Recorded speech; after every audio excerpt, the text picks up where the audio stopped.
여러분 공포 영화 잘 보십니까? 어떤 분이 올린 짧은 글에 이런 말이 있었습니다. 자기는 TV나 영화에서 무서운 걸 볼 때 공포심을 잘 이기는 방법이 있다는 겁니다. 그것은 무서운 걸 볼 때 자기 인생을 생각하는 것이랍니다.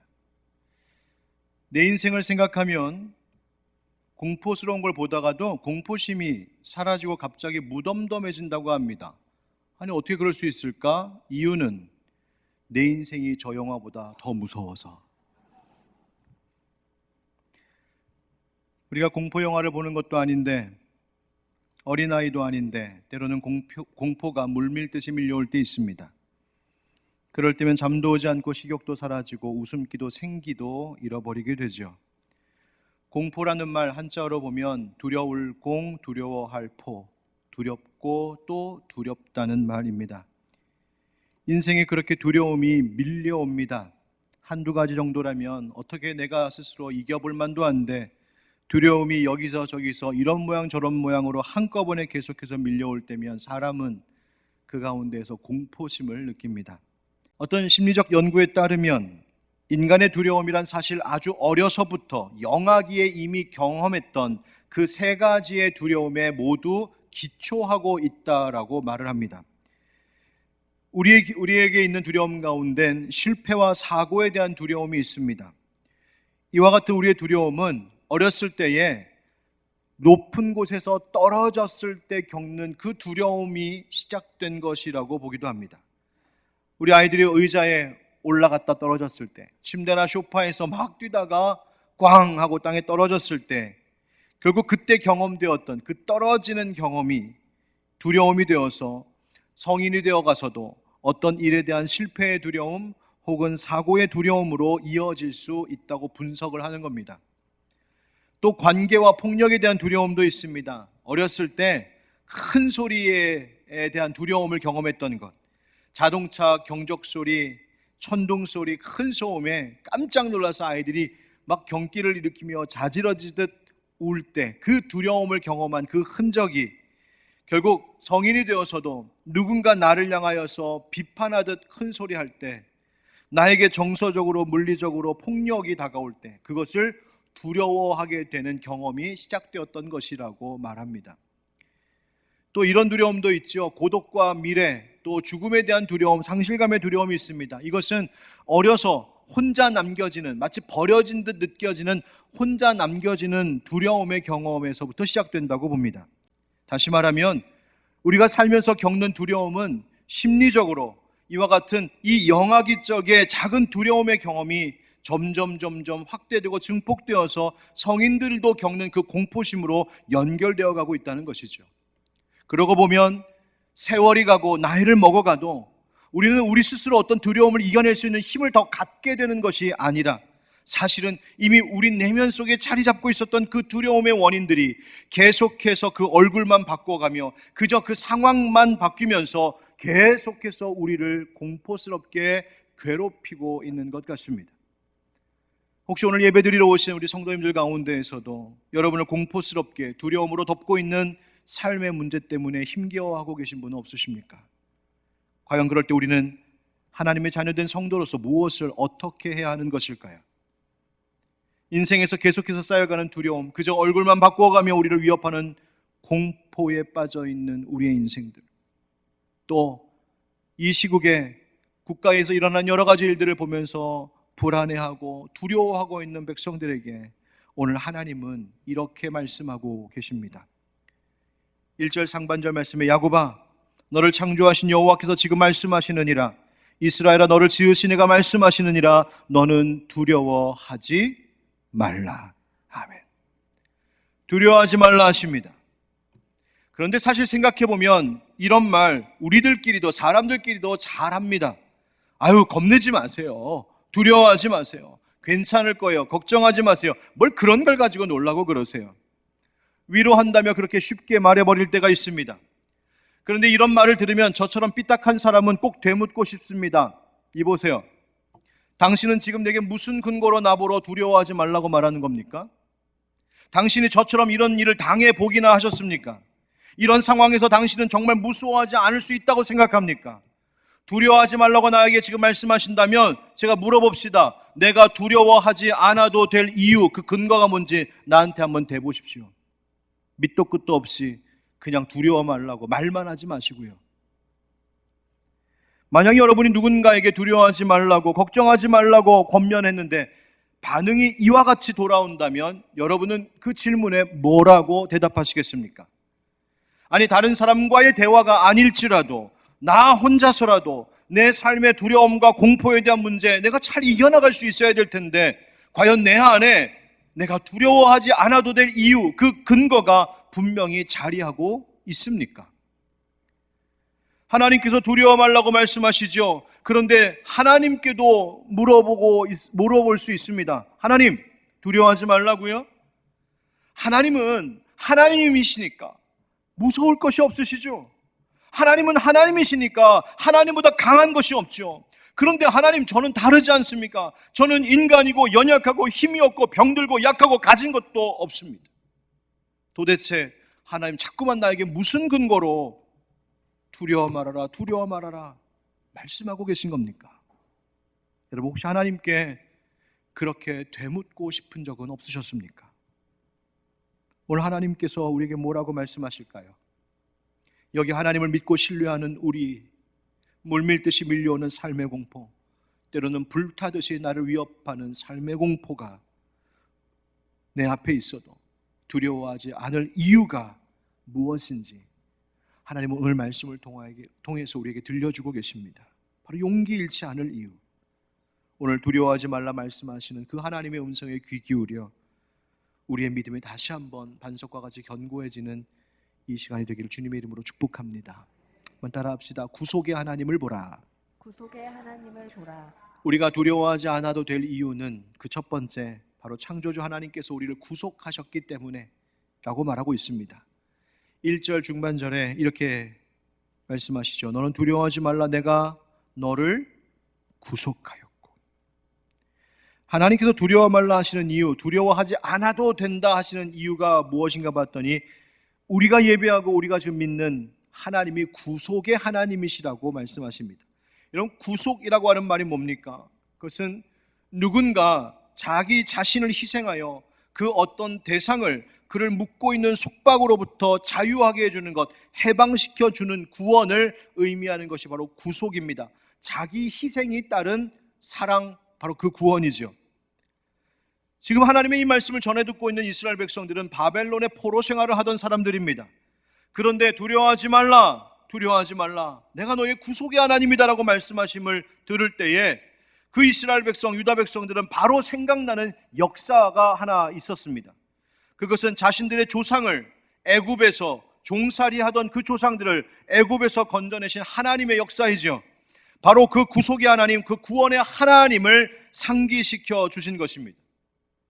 하나님께서는 이스라엘 백성들이 위기 가운데 빠졌을 때마다, 혹은 그들이 죄악된 길로 어긋나기 길로 들어섰을 때마다 언제나 재차 강조하시고 다시 가르쳐 주시고 마음에 새겨 주셨던 것이 바로 이것이었습니다. 내가 너와 너희 조상을, 너희를 애굽, 종살이하던 애굽에서 건져낸 여호와 하나님, 이거 가르쳐 주셨습니다. 하나님이 우리를 구원하셨다는 것, 이것을 기억할 때 이스라엘은 두려움을 잘 이기고 바른 길 갈 수 있었고, 이것을 잊어버리면 이스라엘은 잘못되고 실패하는 길로 빠져들 수밖에 없었고, 그러나 다시 이것을 되돌이켜 기억하기 시작하면 이스라엘은 그 실패와 넘어짐에서 다시 일어설 수 있었습니다. 그래서 3절 4절 말씀이 이렇지요. 대전하는 여호와 네 하나님이요 이스라엘의 거룩하니요 네 구원자임이라. 내가 애굽을 너의 속량물로 구스와 스바를 너를 대신하여 주었노라. 내가 내 눈에 보배롭고 존귀하며 내가 너를 사랑하였은즉 내가 네 대신 사람들을 내어주며 백성들이 내 생명을 대신하리니. 아멘. 여러분, 여기에 대신이라고 하는 말이 반복되어 나오죠. 그래서 대신이라고 하는 말과 구속이라고 하는 말이 합쳐지면 바로 그것이 대속이라는 말이 됩니다.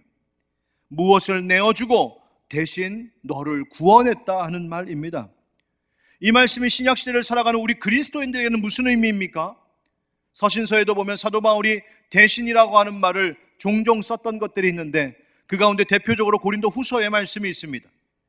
그리스도의 사랑이 우리를 강권하시는도다. 우리가 생각하건대 한 사람이 모든 사람을 대신하여 죽었은즉 모든 사람이 죽은 것이라. 그가 모든 사람을 대신하여 죽으심은 살아있는 자들로 하여금 다시는 그들 자신을 위하여 살지 않고 오직 그들을 대신하여 죽었다가 다시 살아나신 이를 위하여 살게 하려 함이라. 아멘. 여러분, 모든 사람을 대신하여 죽으신 분, 그리고 다시 사셔서 모든 사람을 살게 하신 그분이 누구십니까? 예수 그리스도이십니다. 예수 그리스도를 믿는 모든 자에게 바로 이 은혜가 임한 것인 줄 믿습니다. 독생자 예수 그리스도를 내어주시면서까지 우리를 가장 큰 공포의 원인인 그 죄악 가운데서 벗어나게 하신 하나님, 그런 하나님이시라면 우리에게 닥친 이 현실의 그 어떤 두려움과 공포의 원인에서부터도 얼마든지 우리를 건져내실 수 있는 사랑의 하나님, 능력의 하나님이 아니시겠습니까? 우리를 죄와 사망에서 건져주시기 위하여 그 아들을 내어주시기까지 그토록 우리를 사랑하신 하나님이시라면 삶에 불어닥친 그 어려움 속에서도 물처럼 밀려오고 불처럼 타오르는 그 인생의 공포의 한복판 속에서도 하나님은 그 사랑이 변치 않음을 오늘 우리에게 말씀하시고 기억하라고 하시는 것입니다.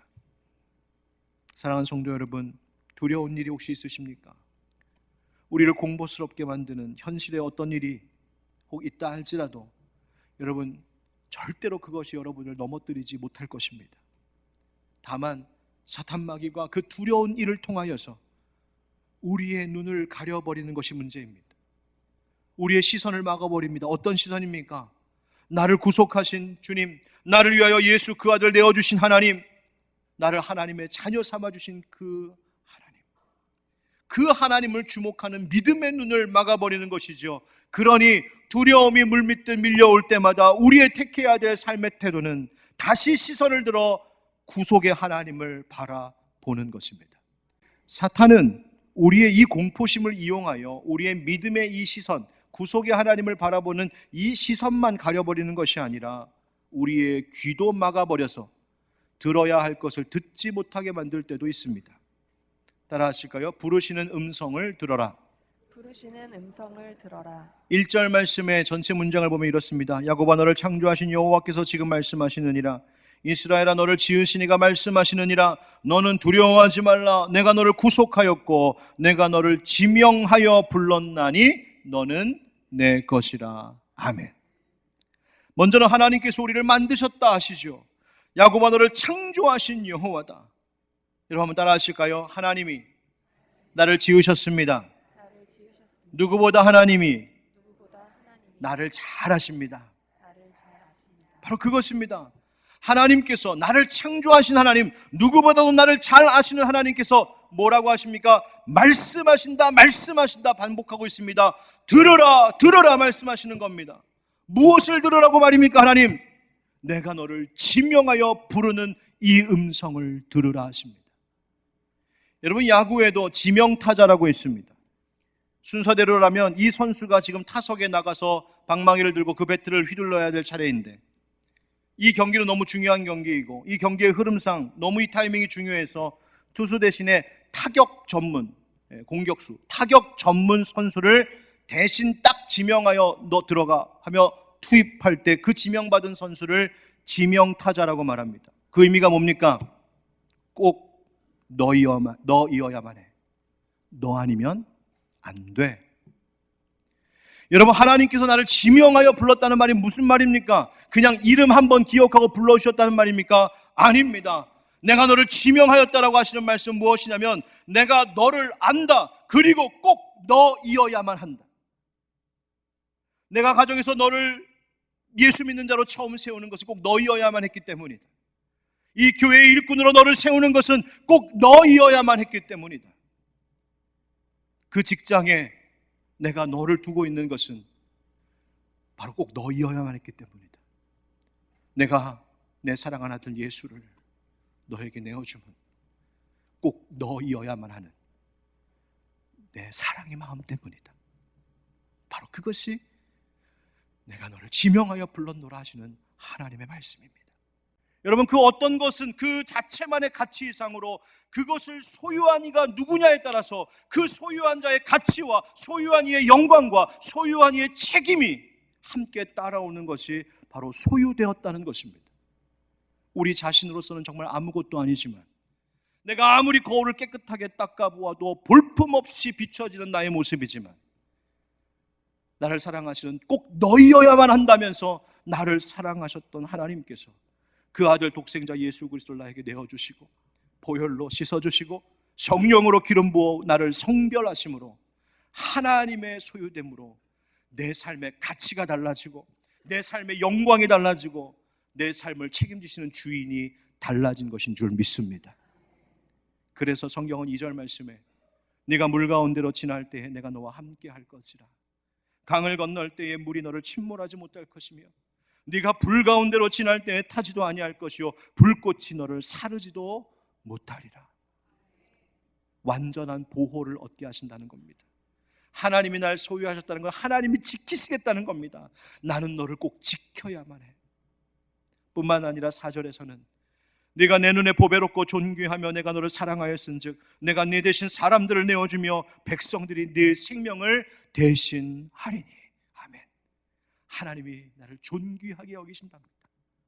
세상 속에서 사람들 앞에서 아무것도 아닌 나, 어느 누구도 주목하지 않는 나, 그 가치가 아무것도 아닌 것 같은 내 인생이지만 하나님께서 나를 보시고 너는 꼭 너희여야만 하는 내가 너에게 부어준 가치가 있어.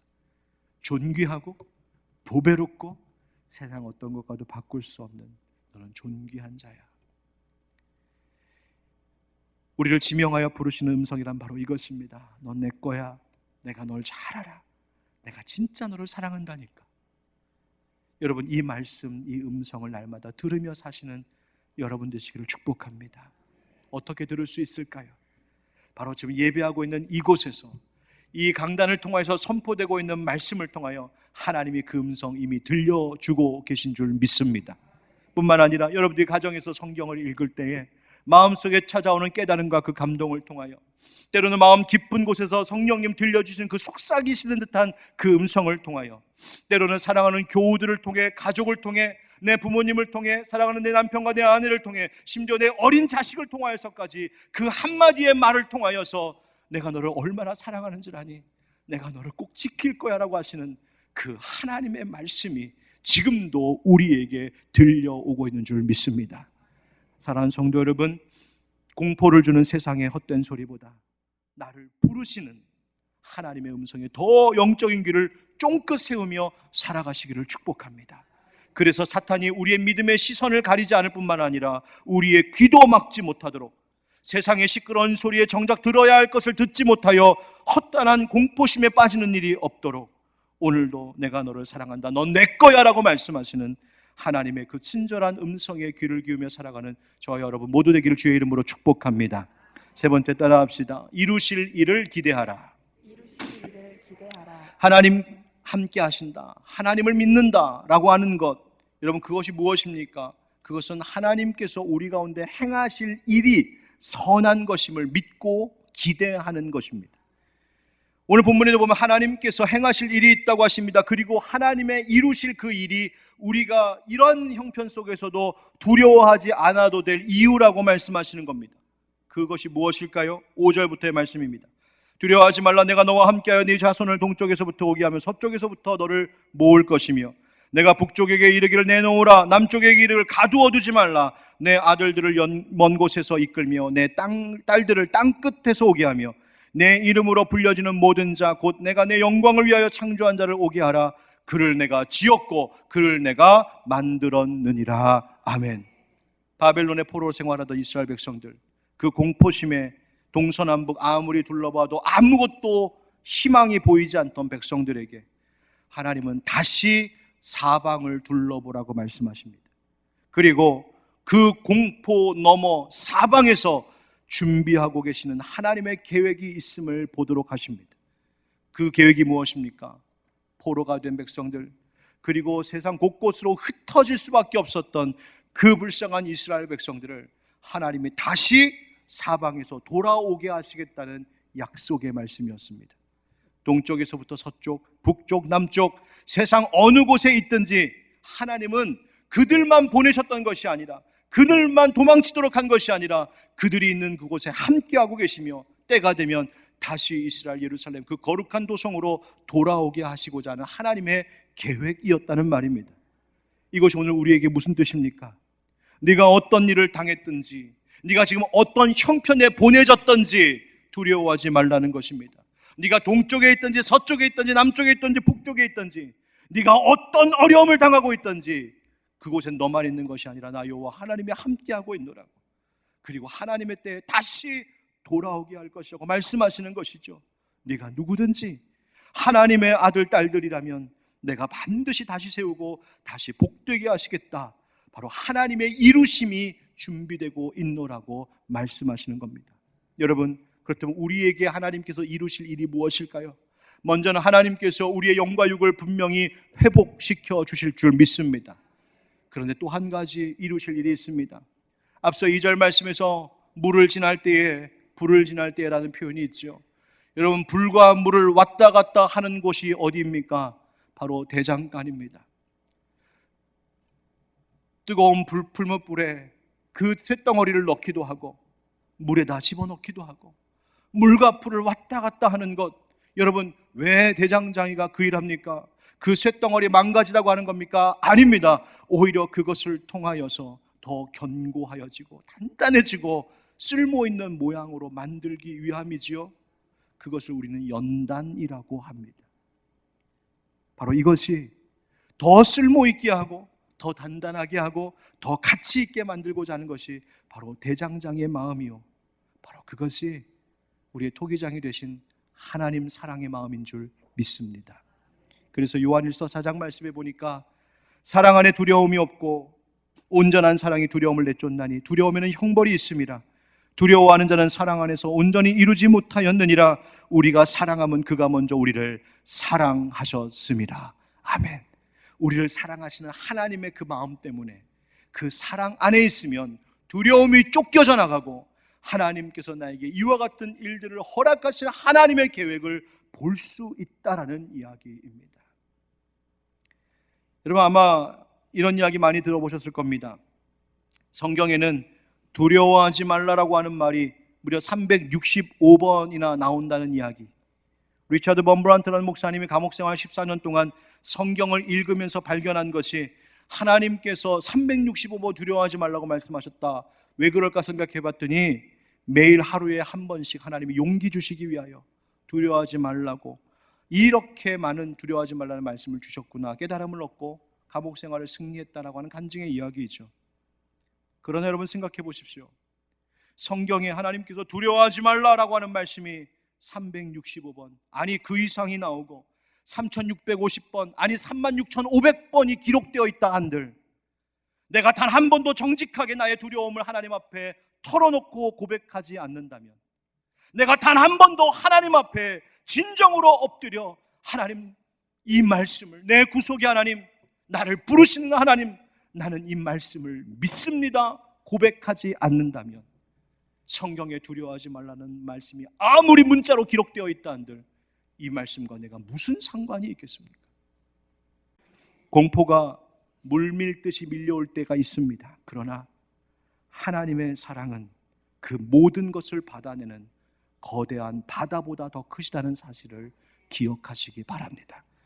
그래서 이 어려운 일을 통해, 우리를 통해 더 좋은 일을 이루실 그 하나님을 소망하며 살아가시는 우리 모든 하늘빛 광성의 가족들 되시기를, 예배하는 여러분 되시기를 주님의 이름으로 축원드립니다.